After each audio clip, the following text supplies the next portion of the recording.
Welcome to RK's Stories.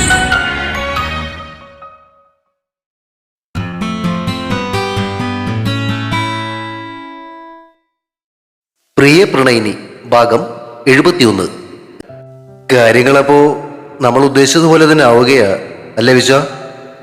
അവനുള്ള മറുപടി ഒന്നോണം വിശ്വൻ തലകുലുക്കി. താനിതൊക്കെ നേരത്തെ പ്രതീക്ഷിച്ചിരുന്നു എന്ന മട്ടിൽ യാതൊരു ഭാവവ്യത്യാസവുമില്ലാതെ അനന്തൻ നിശബ്ദനായിരുന്നതേയുള്ളൂ. തിരുവനന്തപുരത്തു നിന്നും വന്നതിന് ശേഷം ശാരദാമ്മയും രശ്മികയെയും കിച്ചൂട്ടനെയും കൂട്ടി കല്ലാട്ടേക്ക് എത്തിയതായിരുന്നു വിശ്വൻ. ശാരദാമ്മയും വിലാസിനിയമ്മയും അടുക്കളയിലെ തിരക്കുകളിലാണ്. ഗൗരിയും വൈശാഖിയും രശ്മികയും കിച്ചൂട്ടനോടൊപ്പം ഉള്ളിലെ മുറിയിലും. അതിനുവേണ്ടിയായിരുന്നു ഇന്ന് പെട്ടെന്ന് തന്നെ തിരുവനന്തപുരത്തേക്ക് വിളിപ്പിച്ചത്. വിശ്വൻ ഒരു നെടുവീർപ്പോടെ പറഞ്ഞു തുടങ്ങി. മുഖ്യനുമായിട്ടായിരുന്നു ചർച്ച. എന്താ അവരുടെ പ്ലാൻ? അനന്തന്റെ ശബ്ദത്തിൽ ആകാംക്ഷ നിറഞ്ഞിരുന്നു. സദാനന്ദൻ നമ്മൾ കരുതിയതുപോലെ തന്നെ കരുക്കള് നീക്കി തുടങ്ങി. അയാൾ ഭരണപക്ഷത്തെ കുറച്ചുപേരെ ബ്ലാക്ക്മെയിൽ ചെയ്ത് ചാക്കിട്ട് പിടിച്ചിട്ടുണ്ട്. സദാനന്ദനും കൂട്ടരും ഉദ്ദേശിക്കുന്ന രീതിയിൽ കാര്യങ്ങൾ നടത്തിയില്ലേ മന്ത്രിസഭ തന്നെ താഴെ വീഴും എന്നൊരു ഭീഷണിയാ ഇപ്പൊ മുഖ്യന് മുന്നിലുള്ളത്. വിശ്വൻ കാര്യങ്ങളുടെ കിടപ്പ് വിശദീകരിച്ചു. വിശ്വ, അതൊക്കെ എനിക്ക് മനസ്സിലായി. ക്ഷമ കെട്ടതുപോലെ ദേവൻ ഇടയിൽ കയറി. ഇതൊക്കെ രാഷ്ട്രീയത്തിലെ സ്ഥിരം കളികളല്ലേ? പക്ഷെ ഈ സദാനന്ദനും കൂട്ടരും നമ്മളെ വെച്ച് എന്താ ഉദ്ദേശിക്കുന്നതെന്നാ നമുക്കറിയേണ്ടത്. വിശ്വൻ ദേവന്റെ കണ്ണുകളിലേക്ക് നോക്കി. ആ പ്രതാപൻ റിട്ടയർ ആകുന്ന ഒഴിവിലേക്ക് നിന്നെ CA ആക്കാനാ ഞാൻ ഉദ്ദേശിച്ചിരുന്നത്, നിനക്കറിയാലോ. പക്ഷെ ആ കസേരയിലേക്ക് ഇനി നീ വരില്ല. അതും പറഞ്ഞ് വിശ്വൻ നിശബ്ദനായപ്പോ താനത് നേരത്തെ ഊഹിച്ചിരുന്നു എന്ന മട്ടിൽ ദേവനൊന്ന് ചിരിച്ചു. അതിനു പകരം വരാൻ പോകുന്നത് ഇപ്പോ കായംകുളത്തുള്ള CA ബ്രഹ്മദത്തനാ. വിശ്വൻ തുടർന്നു. അയാള് സദാനന്ദന്റെ സ്വന്തം ആളാ. ആ കസേര അയാളെ ഇരുത്തിക്കൊണ്ട് രണ്ട് കാര്യങ്ങളാ സദാനന്ദൻ പ്രധാനമായി ഉദ്ദേശിക്കുന്നത്. ഒന്ന്, സജീവന്റെ കൊലപാതകത്തിന്റെ അന്വേഷണം നീ ഉഴപ്പി എന്നും പറഞ്ഞ് നിന്നെ സസ്പെൻഡ് ചെയ്യും. പിന്നൊന്ന്, വിശ്വൻ ഒന്ന് നിർത്തി. പിന്നൊന്ന് എന്താ വിശ്വ? ദേവൻ ആകാംക്ഷയോടെ ചോദിച്ചു. സജീവനെ കൊന്ന കേസിൽ അവർ ഗൗരി അറസ്റ്റ് ചെയ്യും. വിശ്വൻ അത് പറഞ്ഞു നിർത്തുമ്പോ ദേവന്റെയും അനന്തന്റെയും മുഖങ്ങളിൽ വല്ലാത്തൊരു ഞെട്ടൽ പ്രകടമായിരുന്നു. സദാനന്ദൻ ഗൗരിയെ കൊടുക്കാൻ നോക്കുമെന്ന് അവർ കരുതിയിരുന്നില്ല. അപ്പോഴാണ് മുറിയിൽ നിന്നും ഗൗരിയും വൈശാഖിയും രശ്മികയും അങ്ങോട്ടേക്ക് വന്നത്. വിശ്വൻ പറഞ്ഞ അവസാന വാക്കുകൾ കേട്ടതിന്റെ നടുക്കം വൈശാഖിയുടെയും രശ്മികയുടെയും കണ്ണുകളിലും പ്രകടമായിരുന്നു. അച്ഛനെ കണ്ടതോടെ രശ്മികയുടെ കൈകളിൽ നിന്നും കിച്ചൂട്ടൻ സന്തോഷത്തോടെ വിശ്വന്റെ കൈകളിലേക്ക് ചാടിക്കയറി. അവനെ നെഞ്ചോട് ചേർക്കുമ്പോഴും വിശ്വന്റെ കണ്ണുകൾ ഗൗരിയിലായിരുന്നു. തന്നെ കൊലക്കേസിൽ അറസ്റ്റ് ചെയ്യുമെന്നുള്ള വാർത്ത കേട്ടിട്ടും ഗൗരിയുടെ മുഖത്ത് യാതൊരു ചാഞ്ചല്യവും ഉണ്ടായിരുന്നില്ല. പകരം തികഞ്ഞ ആത്മവിശ്വാസത്തോടെയുള്ള ഒരു പുഞ്ചിരി മാത്രമാണ് അവളിൽ നിന്നും ഉണ്ടായത്. അവളുടെ ആ ഭാവം കണ്ട് അനന്തന് വലിയ അത്ഭുതമാണ് തോന്നിയത്. പണ്ട് ചെറിയ കാര്യങ്ങൾക്ക് പോലും ഭയന്ന് വിറച്ചിരുന്ന, എന്തിനും ഏതിനും കണ്ണുനീർ ഒഴുക്കിയിരുന്ന തന്റെ കൊച്ചു പെങ്ങളുടെ സ്ഥാനത്ത് ഇങ്ങനെയൊരു പ്രതിസന്ധിയെ പോലും കൂളായി നേരിടാൻ ധൈര്യമുള്ള ഗൗരിയാണ് ഇപ്പോൾ നിൽക്കുന്നത് എന്ന തിരിച്ചറിവ് അവന് വിശ്വസിക്കാവുന്നതിലും അപ്പുറമായിരുന്നു. നിനക്ക് ഭയമൊന്നുമില്ലേ ഗച്ചു? അനന്തൻ അറിയാതെ ചോദിച്ചുപോയി. എന്തിന്? ഗൗരിയുടെ മറു ചോദ്യത്തിൽ ഒരു കുസൃതി ഉണ്ടായിരുന്നു. അവൾ ചിരിയോടെ അനന്തനെ നോക്കി നിന്നു. അതൊക്കെ പണ്ട് അല്ലേടി? വൈശാഖിയും ഗൗരിയുടെ തോളിൽ കൈയിട്ടും കൊണ്ട് ചിരിച്ചു. കാവില രത്നം എടുക്കാൻ ഞാൻ അവർക്ക് കൂട്ടു നിൽക്കണമെന്നായിരിക്കും സദാനന്ദന്റെ ഡിമാൻഡ് അല്ലേ വിശ്വേട്ട? കൃത്യമായി കണക്ക് കൂട്ടിക്കൊണ്ടുള്ള ഗൗരിയുടെ ആ ചോദ്യത്തിന് മുന്നിൽ വിശ്വൻ അതെ എന്ന അർത്ഥത്തിൽ തലകുലുക്കി. അങ്ങനെ ഗൗരി സമ്മതിക്കുകയാണെങ്കിൽ ഈ പറയുന്ന അറസ്റ്റും ദേവന്റെ സസ്പെൻഷനും ഒന്നും ഉണ്ടാകില്ല. അതാ സദാനന്ദൻ മുന്നോട്ട് വെക്കുന്ന ഡീല്.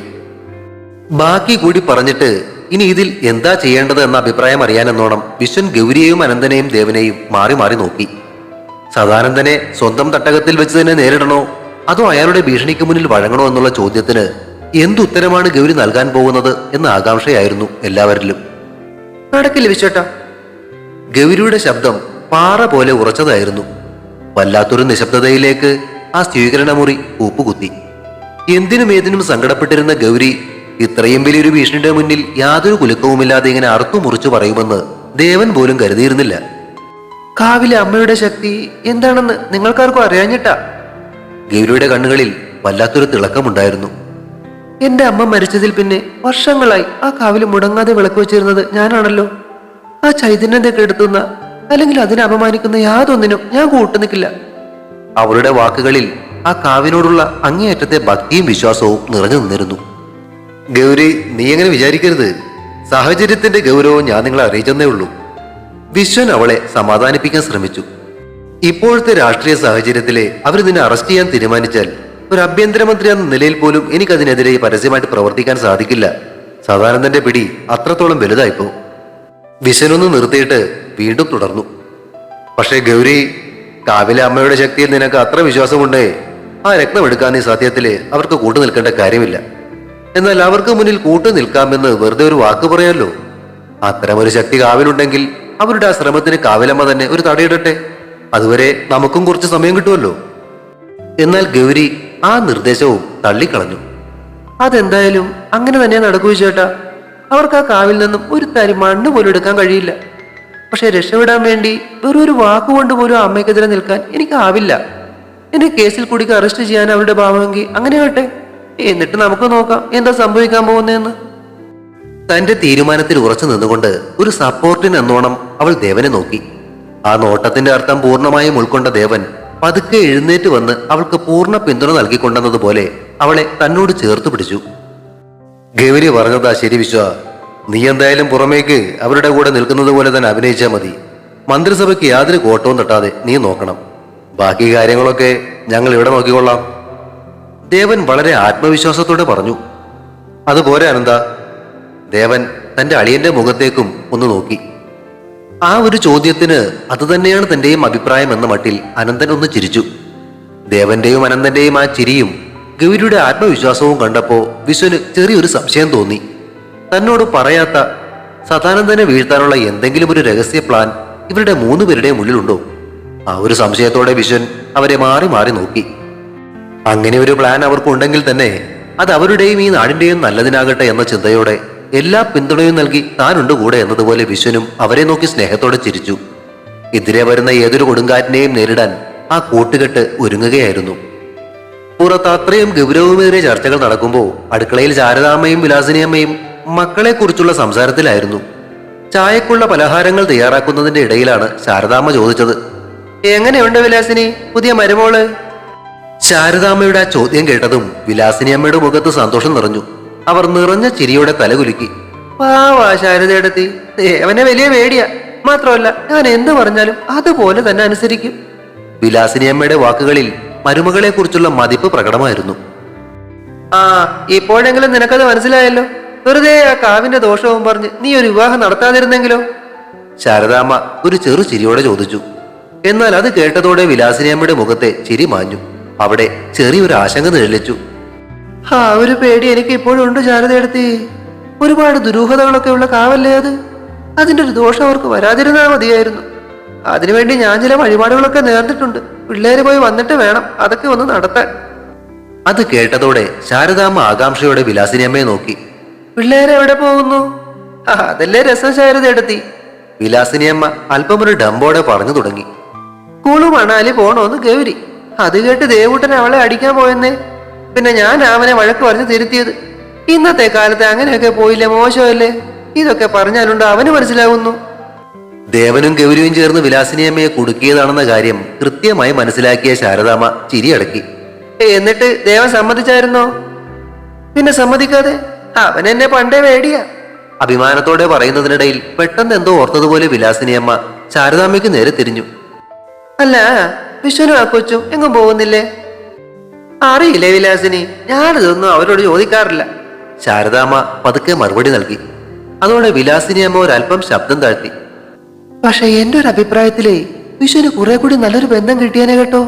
ഇതിപ്പോ ഒരു കൊച്ചുള്ള പെണ്ണെന്നൊക്കെ പറയുമ്പോ. അത് കേട്ടതും ശാരദാമ്മയുടെ നെഞ്ചൊന്നു പിടഞ്ഞു. രശ്മിക എങ്ങാനും പുറത്തു നിൽപ്പുണ്ടോ, അവൾ ഈ വാക്കുകൾ കേൾക്കുന്നുണ്ടോ എന്നൊരു വേവലാതിയോടെ ശാരദാമ്മ വേഗത്തിൽ അടുക്കളയുടെ വാതിൽക്കലേക്ക് എത്തി നോക്കി. പുറത്ത് ആരുമില്ലെന്ന് കണ്ടതിന്റെ സമാധാനത്തിൽ അവർ വിലാസിനിയമ്മയ്ക്ക് നേരെ തിരിഞ്ഞു. ഇന്നത്തെ കാലത്ത് അതൊക്കെ നോക്കിയിട്ട് കാര്യമുണ്ടാ വിലാസിനിയെ? നല്ലൊരു പെൺകുട്ടിയാ അവള്. പിന്നെ അവനാന്ന് വിവാഹം കഴിക്കാൻ യാതൊരു താല്പര്യമില്ലാതെ നിന്നിരുന്നവനാ. ഇങ്ങനെ ഒരു അവസരം ഒത്തു വന്നത് കൊണ്ടാ അവനിപ്പോ ആ കൊച്ചിനെയും കൂട്ടി അവിടെ സന്തോഷമായിരിക്കുന്നത്. ഇല്ല, ഈ ജന്മത്ത് ആ വിവാഹം കഴിക്കത്തില്ലായിരുന്നു. ശാരദാമ്മയുടെ വാക്കുകളിൽ രശ്മികയോടുള്ള സ്നേഹവും വിശ്വന്റെ മാറ്റത്തിലുള്ള ആശ്വാസവും ഉണ്ടായിരുന്നു. ശാരദാമ്മ പറഞ്ഞതിലെ ശരി മനസ്സിലാക്കിയ വിലാസിനിയമ്മയും തല കുലുക്കി. ആ, ഒന്നോർത്താൽ അതും ശരിയാ. അതേ എന്ന അർത്ഥത്തിൽ തലകുലുക്കിക്കൊണ്ട് ശാരദാമ്മ ചായ എടുക്കുന്നതിലേക്ക് തിരിഞ്ഞു. ആഹാ, അപ്പോ നിങ്ങളും ഞങ്ങളുടെ ട്രിപ്പിന് വരുന്നുണ്ടോ? ദേവന്റെ ചോദ്യം കേട്ടുകൊണ്ടാണ് വിലാസിനിയമ്മയും ശാരദാമ്മയും ചൂടുള്ള ചായയും പലഹാരങ്ങളുമായി ആ ഹാളിലേക്ക് കയറി വന്നത്. അവരെ കണ്ടതോടെ സഹായിക്കാനായി ഗൗരിയും വൈശാഖിയും ബാക്കിയുള്ള ഭക്ഷണം എടുക്കാൻ വേഗം അടുക്കളയിലേക്ക് നടന്നു. കൂടെ പോകാൻ എഴുന്നേറ്റ രശ്മികയെ വിലാസിനിയമ്മ സ്നേഹത്തോടെ തടഞ്ഞ് അവിടെ തന്നെ പിടിച്ചിരുത്തി. എവിടെ പോകുന്ന കാര്യമാ നിങ്ങൾ ഈ പറയുന്നേ? ഇവര് രണ്ടു കൂട്ടരും കൂടി കുളു മണാലിയിലൊക്കെ പോകുന്നുണ്ടമ്മേ. ആ കൂട്ടത്തിൽ ഞങ്ങളും പോയാലോ എന്ന് ആലോചിക്കുകയായിരുന്നു ഞാൻ. ശാരദാമ്മയുടെ ചോദ്യത്തിന് മറുപടി പറഞ്ഞുകൊണ്ട് വിശ്വൻ ചായക്കായി കൈനീട്ടി. വിശ്വസിക്കുവാനാവാതെ ശാരദാമ്മ അവനെ തന്നെ നോക്കി നിന്നുപോയി. പാർട്ടി, സർക്കാർ, ഫയലുകൾ എന്ന് മാത്രം പറഞ്ഞ് എപ്പോഴും തിരക്കിൽ നടന്നിരുന്ന തന്റെ മകന്റെ ഈ മാറ്റം അവർ അത്ഭുതത്തോടെയും അതിലേറെ സന്തോഷത്തോടെയും നോക്കി കാണുകയായിരുന്നു. ആ നോട്ടം പതുക്കെ രശ്മികയുടെ മുഖത്തേക്കും നീണ്ടു. അവളുടെ മുഖത്തും സന്തോഷം അലയടിക്കുന്നുണ്ടായിരുന്നു. ഇന്നേ വരെ കൊറ്റങ്കാവിന്റെ അതിരുകൾ വിട്ട് പുറത്തേക്കൊന്നും പോകാത്ത ആ പെൺകുട്ടിയുടെ സന്തോഷം എത്രമാത്രം വലുതാണെന്ന് ശാരദാമ്മയ്ക്ക് ഊഹിക്കാമായിരുന്നു. ഇതൊന്നും ശ്രദ്ധിക്കാതെ വിശ്വന്റെ മടിയിലിരുന്ന് അവന്റെ മുടി വലിച്ചു കളിക്കുന്ന കിച്ചൂട്ടനെ കണ്ട് ശാരദാമ്മയുടെ കണ്ണുകൾ നിറഞ്ഞു. നന്നായി മക്കളെ, നിങ്ങൾ എല്ലാവരും കൂടി ഒന്ന് പോയിട്ട് വാ. എത്ര ദിവസത്തേക്കുള്ള ട്രിപ്പാ പ്ലാൻ ചെയ്യുന്നേ? അവർ ഉത്സാഹത്തോടെ ചോദിച്ചു. ഒരു 10 ദിവസത്തേക്ക് പോകാന്നാ പ്ലാൻ ചെയ്യുന്നത് അമ്മേ. ദേവനാണ് അതിന് മറുപടി പറഞ്ഞത്. ശാരദാമ്മ വീണ്ടും വിശ്വന് നേരെ തിരിഞ്ഞു. ഒരു ചെറിയ കുസൃതിച്ചിരിയോടെ അവർ അവനെ നോക്കി. അത്രയും കാലം നീ രാജ്യഭരണം നോക്കാതെ ജനങ്ങളെ സേവിക്കാതെ മാറി നിൽക്കോ? അമ്മ തന്നെ കളിയാക്കുകയാണെന്ന് മനസ്സിലാക്കിയ വിശ്വൻ അതേ ചിരിയോടെ മറുപടി കൊടുത്തു. രാജ്യഭരണം മാത്രമല്ലല്ലോ അമ്മേ, ഇടയ്ക്ക് സ്വന്തം കുടുംബവും ജീവിതവും ഒക്കെ നോക്കണ്ടേ? അല്ല പിന്നെ. ആഹാ, ഇപ്പോഴേലും എന്റെ മോൻ അതൊക്കെ മനസ്സിലായല്ലോ, അത്രേ ആശ്വാസം. ശാരദാമ്മ സ്നേഹത്തോടെ അവനെ തിരികെ കൊട്ടി. അതെ, അത് തന്നെയാ ഞാനും പറയുന്നേ.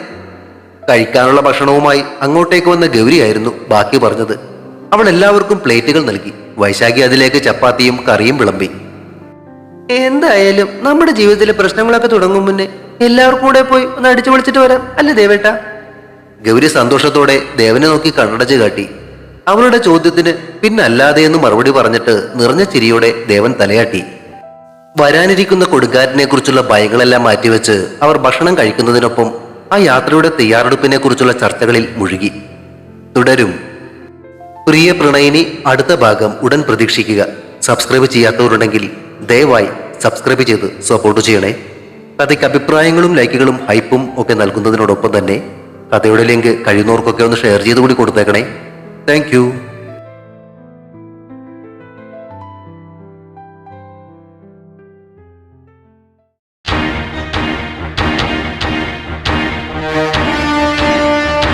See you soon.